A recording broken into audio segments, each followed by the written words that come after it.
Prisrčen pozdrav vsem, ki ste se zbrali, ste se odločili, da pridete na tole našo novinarsko konferenco. Tako, ki je že vabilo tudi pisali, bo glavna tema izgradnja kogeneracije na lesno biomaso. To se pravi prve faze in tudi v drugi fazi bomo govorili, bomo predstavili podrobnosti. Jaz bom govoril predvsem o tem finančnem delu in nekaj tudi o sami izgradnji. Gospod Vidmar bo govoril predvsem kako je do te ideje prišlo, kako so se te ideje razvijale. Gospod Trotovšek bo pa podaril bolj tehnični del, tehnične karakteristike te naše elektrarne na lesno biomaso. Zdaj, tako da bi po novinarski konferenci bomo odšli še do same hale, kjer je kogeneracija. Tam bomo lahko tudi še kaj povedali, kakšne bolj detalje. Lahko boste kaj poslikali tudi, tako da bomo še tam malo predebatirali o tem. Tako, ko sem že rekel, ta ideja o kogeneraciji na lesno biomaso se je razvijala kar dolg že. Osnova te ideje je ko smo začeli razmišljati, oziroma predvsem gospod Vidmar je začel razmišljati o tem, o lesni biomasi, ogrevanju na lesno biomaso in posledično smo prišli tudi do kogeneracije, da ne samo da ogrevamo, ampak da proizvajamo tudi električno energijo. Kot verjetno že veste, imamo v upravljanju oziroma upravljamo z 12 kotlovnicami, 10 na lesno biomaso, z 2 pa 2 plinski kogeneraciji imamo tudi. In ko smo razmišljali, kako bi tukaj izgradili nek center, kjer bi lahko ogrevali tudi Kisovec, se je razvila ta ideja, da bi namesto samo toplotne energije proizvajali tudi električno energijo. Seveda iskali smo primerno tehnologijo in jo končno tudi našli letos spomladi, tehnologijo, ki je dokaj zanesljiva. In tako da smo nekje v maju začeli z idejnim projektom, pripravo idejnega projekta, pripravo dokumentacije, vseh dovoljenj.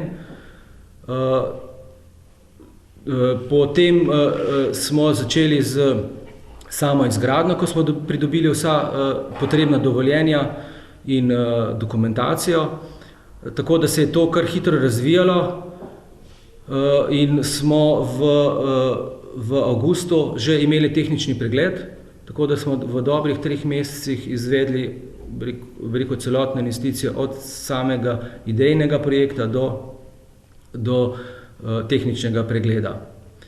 Seveda tukaj smo tudi rabili pomoč države oziroma občine, občinske uprave, upravne enote, da smo lahko ta potrebno dokumentacijo pridobili v dokaj hitrem času. Zdaj sama investicija v to kogeneracijo je ocenjena tam okrog 800 000 evrov. Vsa dela oziroma večino del smo izvedli sami z lastno delovno silo, z našimi delavci, nekaj manjšega pa z zunanjimi kooperanti.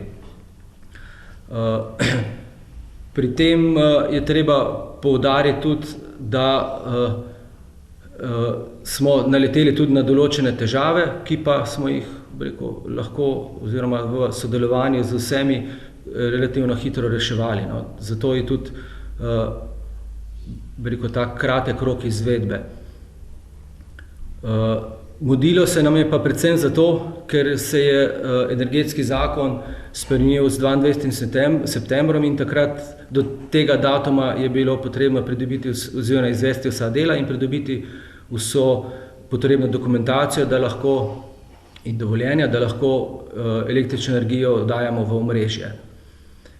In to je tudi vzrok, da smo celoten projekt razdelili na 2 fazi.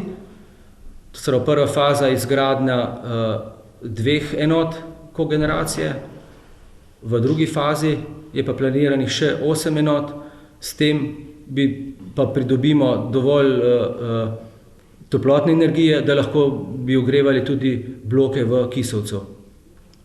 Seveda za drugo fazo je potrebno zgraditi še toplovod do naselja, seveda pridobiti vso ustrezno dokumentacijo, dovoljenja, projekte.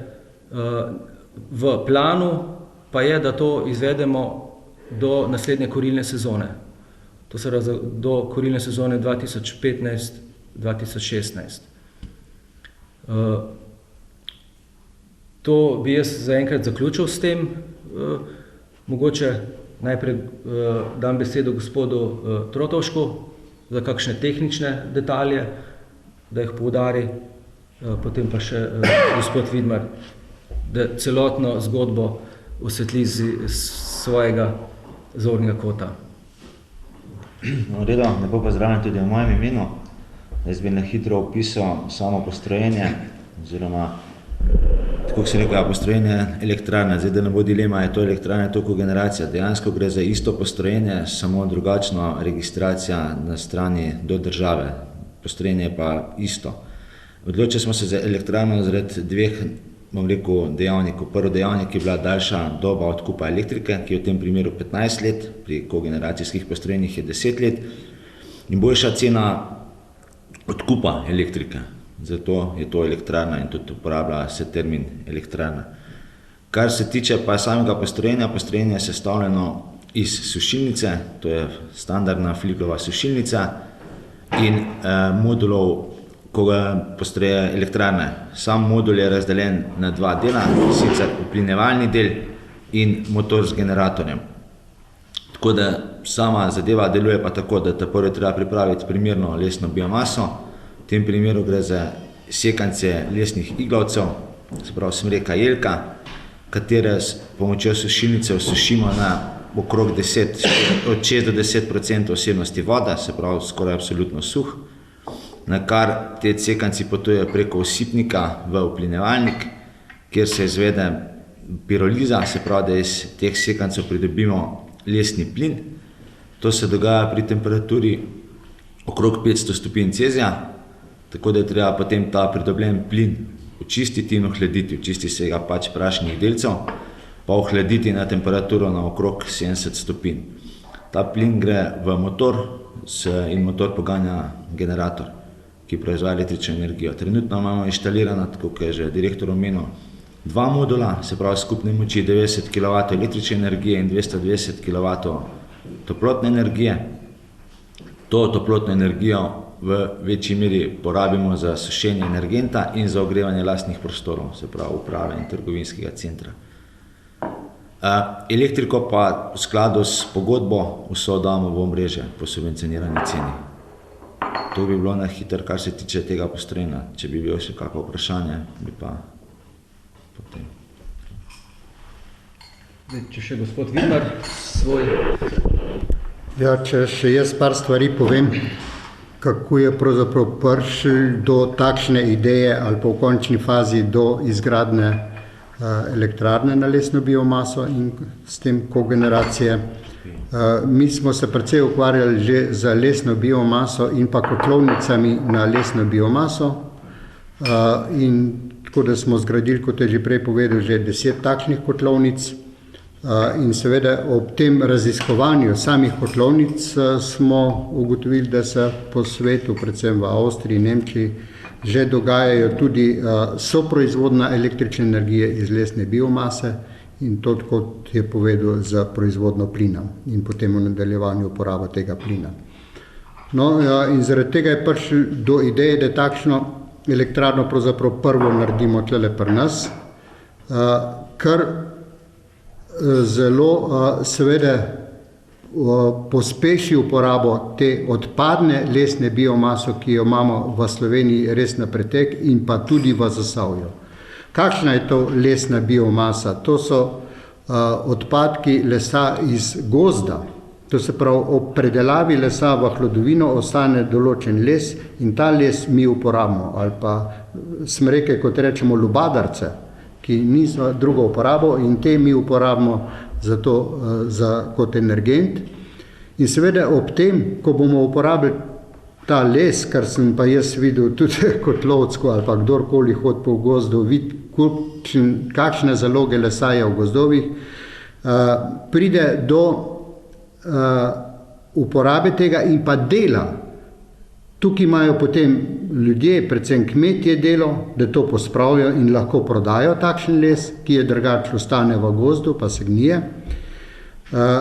Pa do tistih, ki to predelujejo, sekanci, to so naši kooperanti, ki to delajo, in seveda potem mi, ki to uporabljamo. In pride do kar neki zaposlitev, če to uporabljaš. To ni tako kot pri zemeljskem plinu, ko elektrarno res tudi postaviš, pa uporabiš, pa narediš kogeneracijo, pa zato ni treba nobenih ljudi, uporabiš pa energent seveda iz Rusije. Tukaj je pa to in je kar precej ljudi zaposlenih in uporabljen ta les.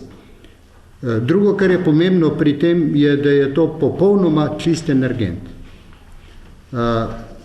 Toliko, kakor bi rekel, predvsem CO2 odda les v gozdu, toliko ga tudi tukaj, samo da je tukaj pri elektrarni praktično popolnoma brez, bi rekel, nekih ostankov, ostane oglje, ki se da zopet zelo koristno uporabiti. Vse ostalo se v bistvu v plinu se naredi plin in v plinu izgori. Tako da ni popolnoma nobenih, bi rekel, več ostankov kot v naravi sami. Tako da je pravzaprav les pri uporabi je brez slabih vplivov v naravo. No, da smo do tega prišli, je bila pa treba tudi druge stvari. Mi smo, na primer, ta objekt tukaj zgradili za trgovino. Pa vidimo, kako so se časi spremenili in ne pride več upoštev, da bi širili trgovske prostore in je bilo treba to na en način uporabiti. In to nam je izredno uspešno, bi rekel, tudi se speljalo. Tako da praktično bomo te prostore v celoti uporabili, ko bomo naredili tudi drugo fazo za ogrevanje za Kisovec, te prostore za to. In tretje, kar moram pa poudariti še enkrat, ljudje se prehitro ustrašijo pridobivanje dokumentacije in teh zadev. Tukaj je treba, bi rekel, trdno stati na tem stališču, da morajo organi, občinski organi in pa država te določene stvari opraviti. In tukaj smo imeli, bi rekel, ne samo to, da smo mi zahtevali, da se to naredi, ampak je bila potem povratno tudi zelo pozitiven odnos same občinske uprave, samega župana, ki je tudi vplival na občinsko upravo in smo praktično v 3 mesecih pridobili gradbeno dovoljenje in v naslednjih 2 mesecih to zgradili in dobili uporabno dovoljenje. To nam ne bi uspelo, če ne bi, bi rekel, to trdno voljo in pa trmo res izpostavili in ne navsezadnje je to področje postalo tudi v tem času po letu 2004 poplavno področje in smo mogli tudi na Arso dobiti posebno dovoljenje za to. In nam je tudi to uspelo, ko je vsak rekel, ja, gor pa ne boste uredili. No, pa smo tudi to uredili, tako da je dal navsezadnje tudi Arso soglasje za izgradnjo te elektrarne. In ne navsezadnje, to bo zelo pozitivno za sam kraj Kisovec. Upam, da bomo zato pridobili tudi določene subvencije za izgradnjo toplovoda, kar bi pa bilo res potrebno in smotrno in pravilno. in bojo lahko krajani seveda koristili to toploto, ki bo sigurno cenejša, kot je bo danes iz kurilnega olja, tako se, bi rekel, 90% Kislovca danes tudi ogreva. Vsi bloki razen zadnjega, novejšega, so priklopljeni še na kurilno olje, na lahko kurilno olje. Tako da bo toplota lahko seveda prvič cenejša, drugič pa zopet ekološko čista in neobremenjena z raznimi drugimi izpusti. Toliko bi imel jaz za enkrat. Bi ob tem pohvalil tudi zelo dobro sodelovanje preko teh zunanjih sodelavcev, to je projektivo, ki smo jo v glavnem uporabljali, projektante in tudi v glavnem naše iz Zasavja, iz Zagorja, Trbovlj. In je bi rekel, bila to sodelovanje, lahko bi rekel, vzorno in zelo v redu izpeljano. Drugače v tem času seveda res ne bi mogli to zadevo zaključiti, tako kot smo jo. Povedal bi še to, da je to projekt ali pa tehnologija, ki je, bi rekel, sorazmerno novejša tudi na evropskem trgu. In so zdajle, bi rekel, tudi določene težave, da se kdaj kak stroj ustavil, ampak vse to rešujemo z pomočjo dobavitelja in pa lastnih ljudi, ki se v tej smeri tudi izobražujemo in bomo s takšnim delom, bi rekel, s takšnimi projekti nadaljevali tudi v širšem prostoru v Sloveniji. Ne navsezadnje imamo že klice iz določenih krajev in bomo to zgradili in bomo sposobni to zgraditi in vzdrževati tudi v drugih krajih, tako kot danes delamo z temi toplarnami na lesno biomaso, ki jih imamo praktično zelo, bi rekel, sodobno, recimo v Radlah ob Dravi, pa v Litiji in teh sosednjih občinah. Tako da bomo s tem nadaljevali tudi zdaj za izgradnjo pa za temi elektrarnami. Da bi pa jaz predlagal, da verjetno so kakšna vprašanja, pa pogled. Koliko biomase rabite? Pa če mi lahko malo bolj pokmečko. Koliko energije v primerjavi z porabo enega gospodinstva proizvode? Trenutna poraba je pri polni obremenitvi obeh agregatov 12 nasutih kubikov lesnih sekancov na dan, se pravi na 24 ur. 12 kubičnih metrov? Ja, 12 prostorinskih metrov. To je pa lesa? To je cirka 4 kubike lesa. Cirka 4 kubične metre lesa. In s tem proizvedemo na uro, pa proizvedemo, tako se neko 90 kW električne energije, pa 220 kW toplotne energije. To zadošča, da? Kako eno gospodinstvo v povprečju, recimo dnevno porabo? To je za cirka 50 gospodinstv. Tako je. Hvala.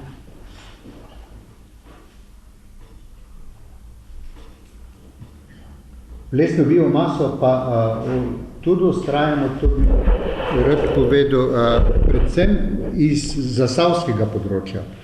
Tako da dobesedno imajo prednost dobavitelji iz Zasavja in smo jih že kar veliko organizirali. Organizirali smo že izvajalca, ki te lesno biomaso predeluje v sekance, je tudi zunanji kooperant in za nas dela in seveda ga kar klijet pokliče in pri njemu to naredi in pripelje k nam to lesno biomaso.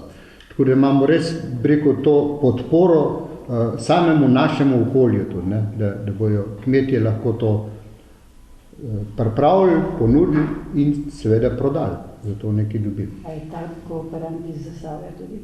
Tudi, ja, je iz Podkoma. Pa imate zagotovljeno zadost na količine? Ja. Zdaj se nismo čisto razumeli. Kooperanta imamo samo za izvajanje storitev, izdelavo sekancov, drugače samo biomaso pa kupujemo v celem, v neko tem zasavskem bazenu, tako da je pa, ja, zagotovljeno več kot ostalo. Ni problem. Koliko jo imate pa recimo tam, za koliko časa? Mislim, koliko jo imate na zalogi, no? Zdaj na tej lokaciji sekancov za elektrarno je cirka tam na 200 kubikov, se pravi za slabih 20 dni. za drugo, za Gorsko toplarno imamo pa pač skladišča na področju bivše SVE, tako da tiste pa ločeno. Ja, med drugim oskrbujemo za Gorsko kotlarno komunalnega podjetja z lesno biomaso in smo tudi mi glavni dobavitelji oziroma skrbniki za to lesno biomaso v Zagorju, ker smo ta posel tudi na razpisu pridobili.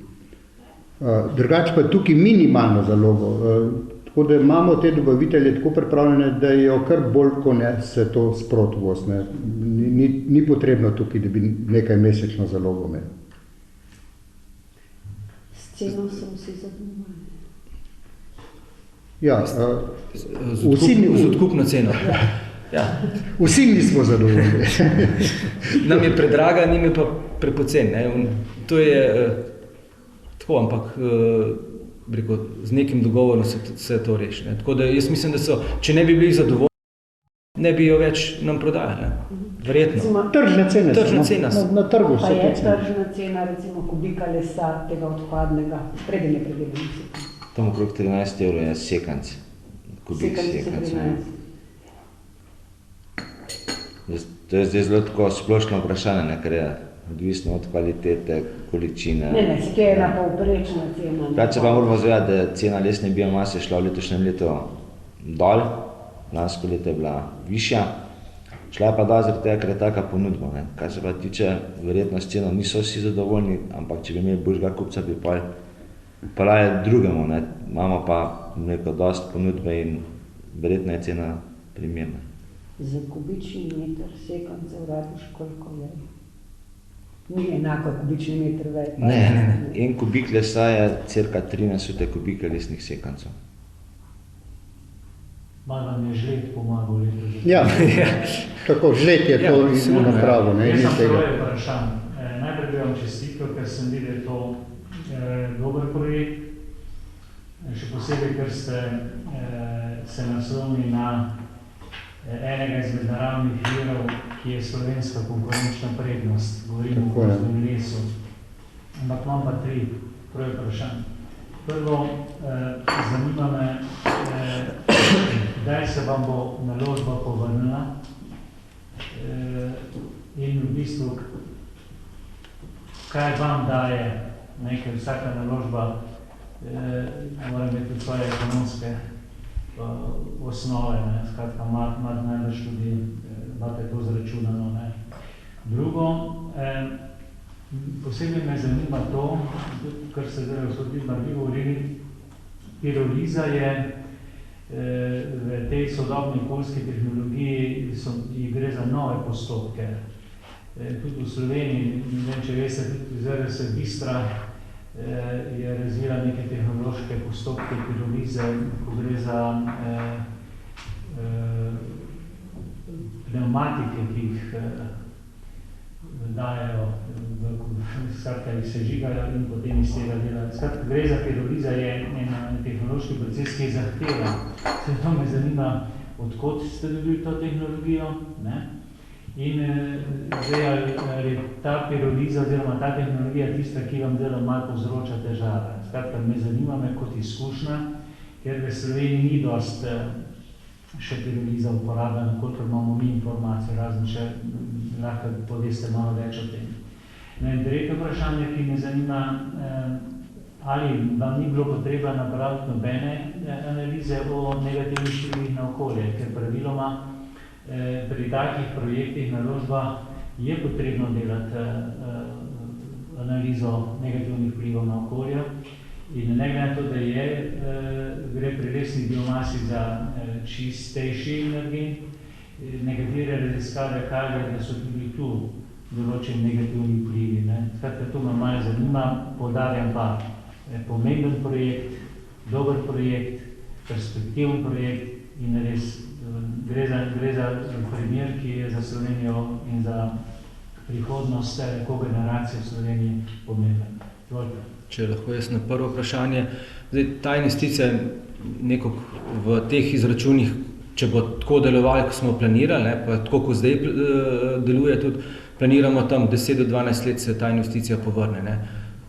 Tukaj je treba tudi mogoče poudariti, prej jaz nisem poudaril, ne, da nam je tle tudi delavska hranilnica pomagala, ne, z določenim kreditom, ne, da smo lahko to investicijo speljali tako v redu, kot smo jo. Ne. Tako da je pa, tako kot sem rekel, od 10 do 12 let je nekako planirano, da se ta investicija povrne. Ne. Jaz upam, da bo temu tako, oziroma mogoče še kaj prej. Ne. Zdaj, kar se drugega vprašanja, mislim, da ne boš ti...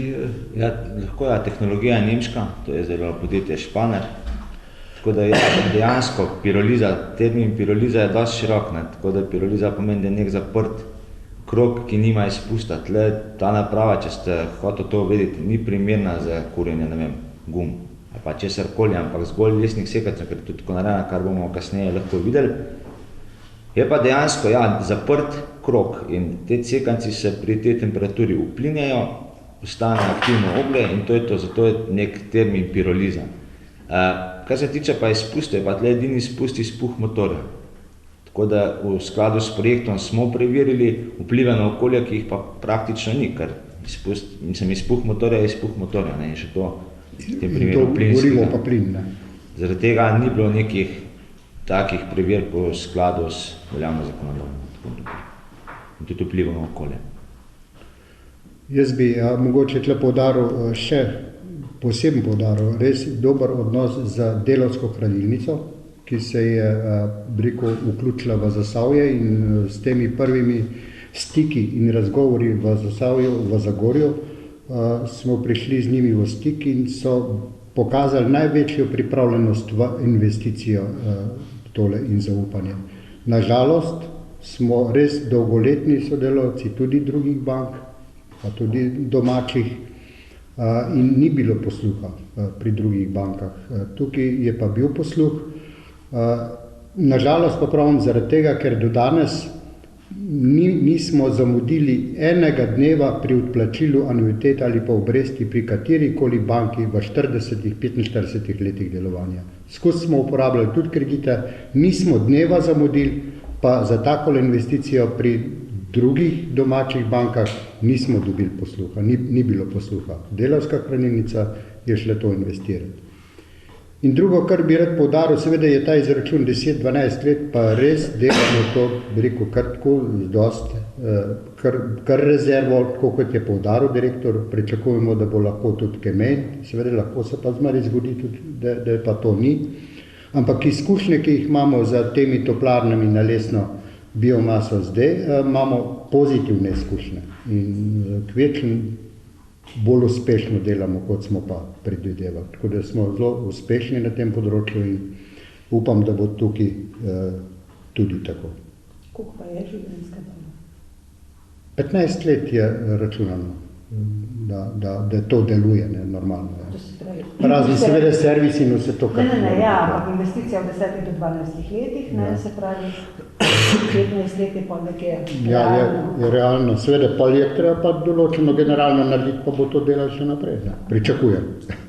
Ali pa posodobiti. Zato še v čem je pa recimo tam, vidite, da prednosti naštel te razlike statusa elektrarne proti kogeneracije, ne? Ja. V čem je pa pogoj, rečem, da zadostite, da ste elektrarna, da niste kogeneracija? Ja, zdaj, to je stari energetski zakon predpisov, ki je zdaj spremenjen, nov se sicer še ne izvaja, upamo, da se bo kmalu. Pri kogeneraciji je bilo tako, je bilo razdeljeno samo tolmačenje do 4000 ur obratovanja, pa na 4000 in glede na to je bila tudi definirana odkupna cena električne energije.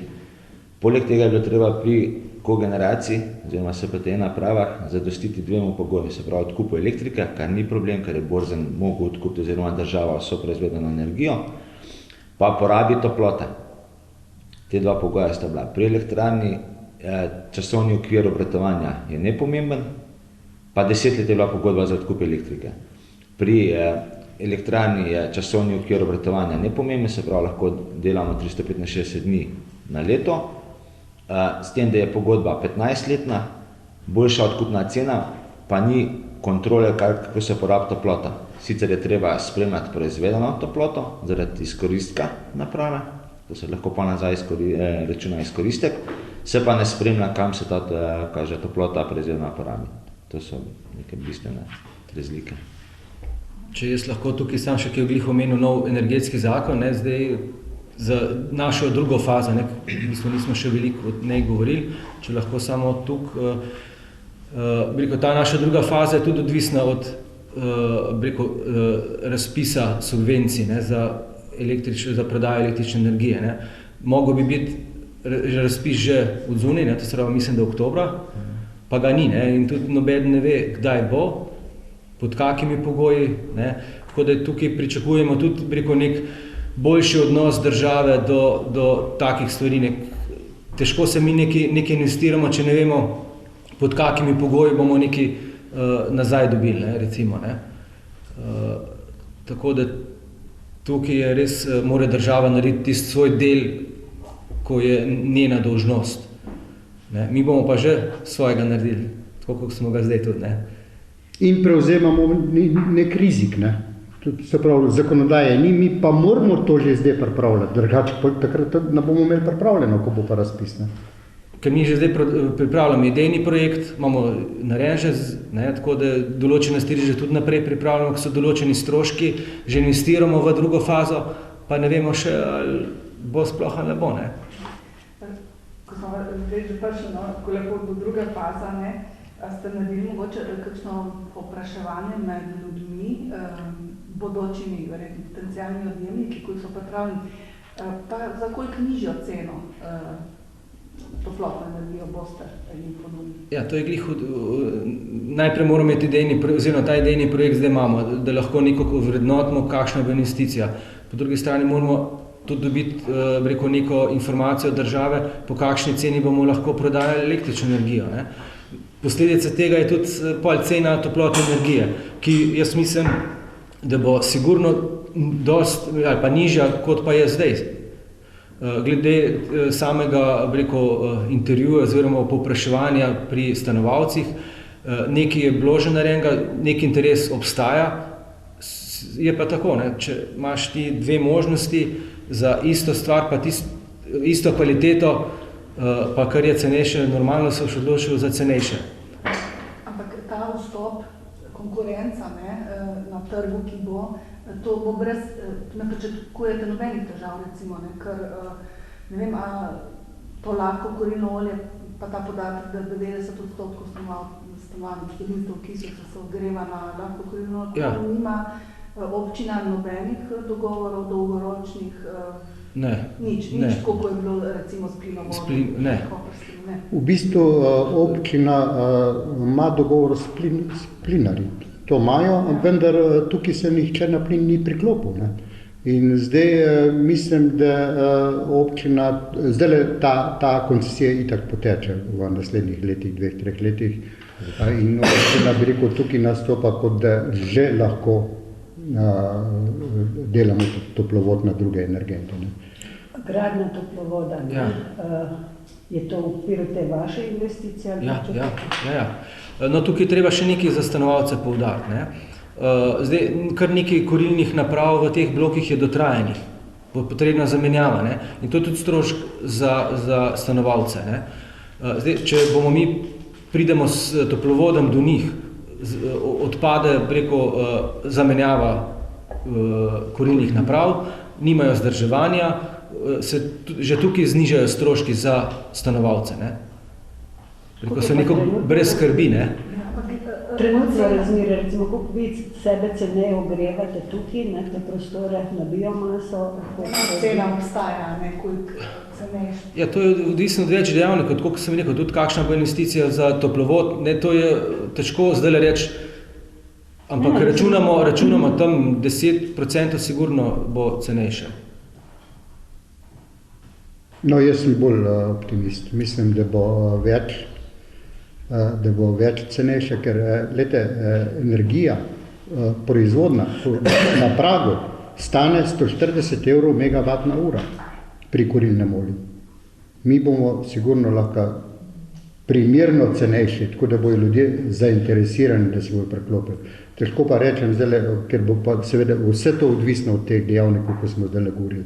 Koliko bo drugih možnosti, po koliko se bo elektrika prodajala, koliko bomo recimo dobili tudi subvencije in pa druge pomoči za sam toplovod, ker toplovodi vemo, kako so zgradili v občinah in da ni bilo treba investitorjem za to prispevati, ampak je družba prispevala, tukaj bomo pa mogli mi. Ne? In če bo pa še kdo, ki je prispeval, bo pa lahko tudi ta cena še toliko bolj ugodna, seveda, in bomo to upoštevali v sami ponudbi cene.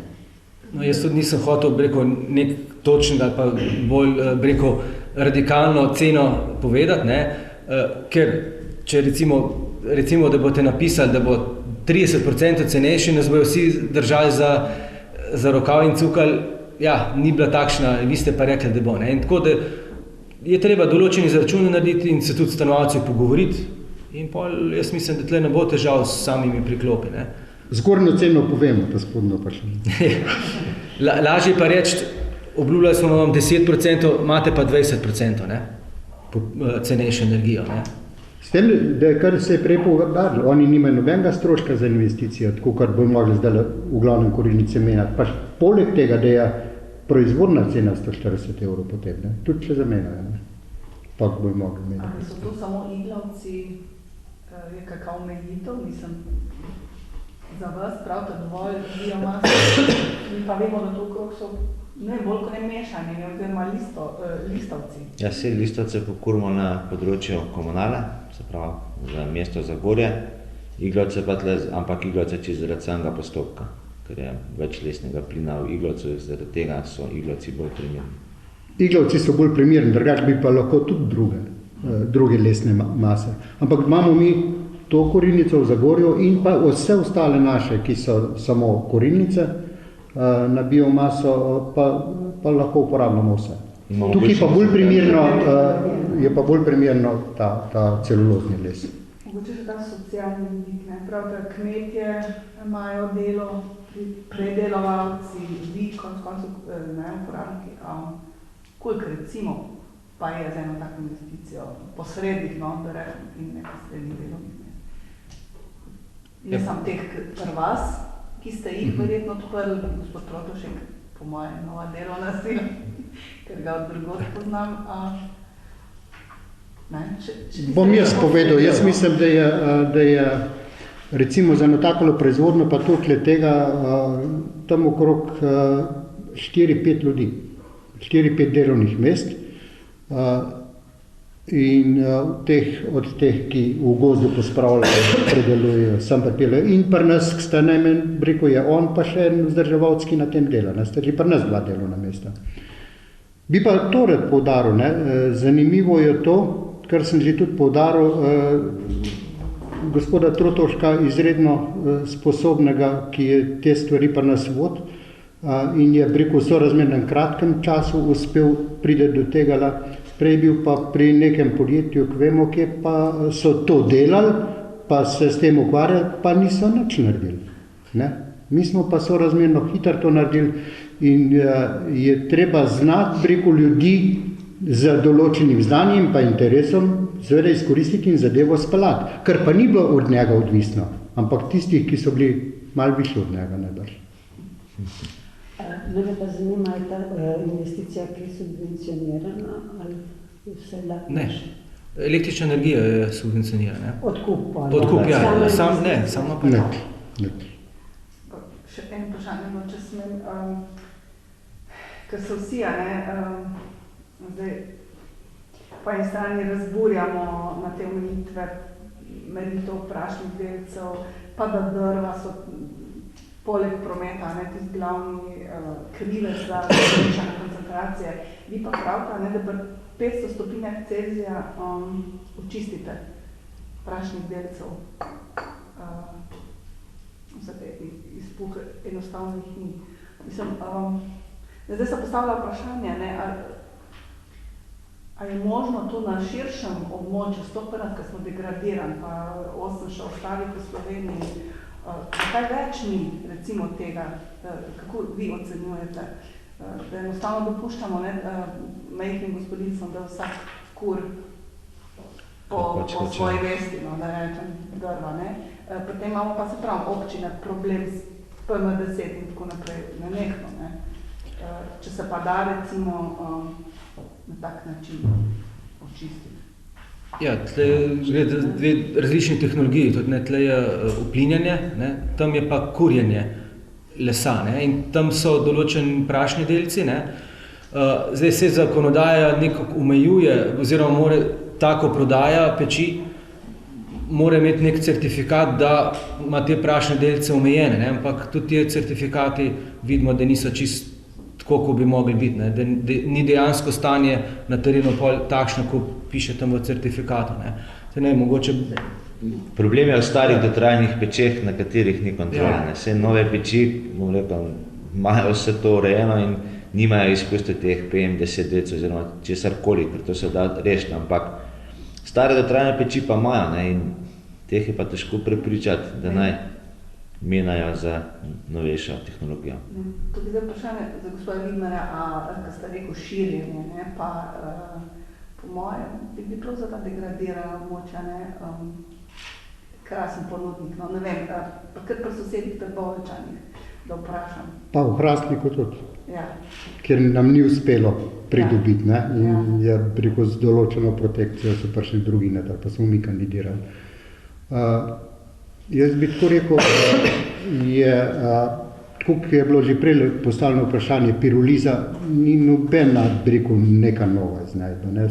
Navsezadnje poznate, med Nemčijo so bili tovorni avtomobili pa traktorji vsi na takšen plin. V zadnji so imeli po doma tako jedan gašparja in so naredili plin in so poganjali avtomobile.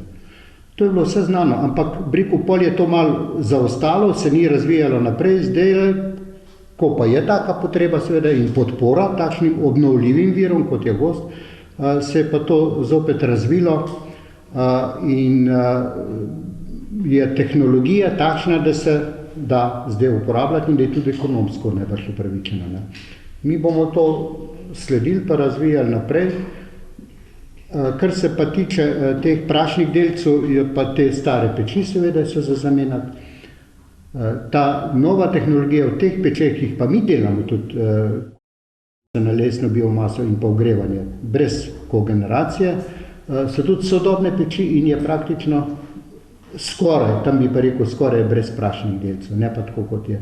In tipičen primer imamo, tole pri nas imamo noter tamle za neko rezervo staro peč, še od rudnika noter je, ne, če jo zaokurči in če ne znaš okurt, se kadi, da misliš, da ne vem, koga delaš. Ne? In mora biti, predvsem je pomembna prava temperatura pri izgorevanju. Če pa ti naložiš preko neke mokre drva in pa hladno gorišče, se pa to kadi.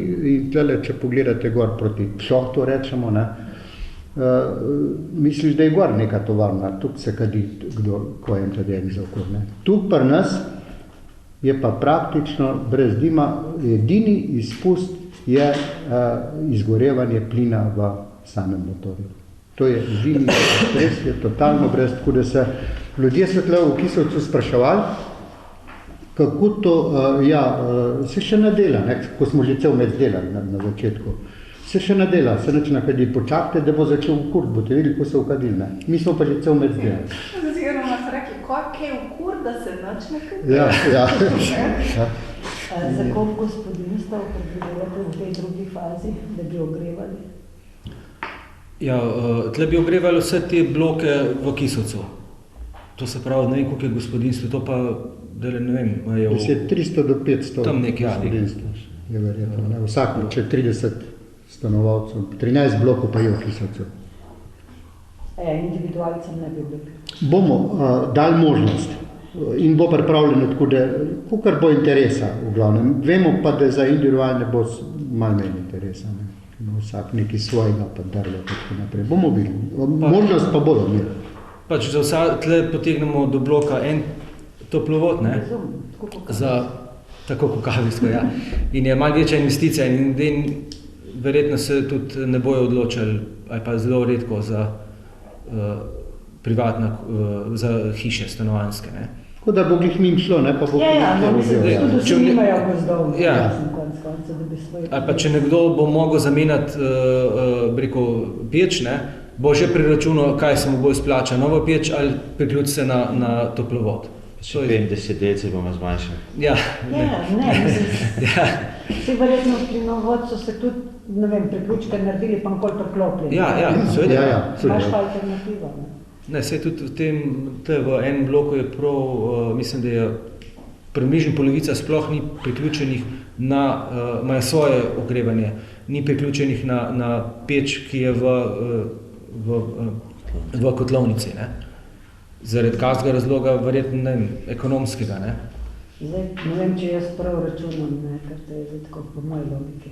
Zdaj imate 2 enoti, pa oskrbujete z električno energijo 50 gospodinstv. 8 enot, ki jih predvideva druga faza, ne, bi bilo pol 8/5. Ja.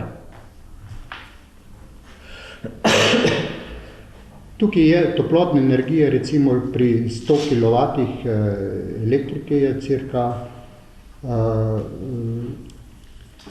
kW toplote. 1:2. Približno za cel kisec tudi električne energije. Ja, seveda, tako, teoretično, čeprav ta elektrika gre v omrežje. Ja.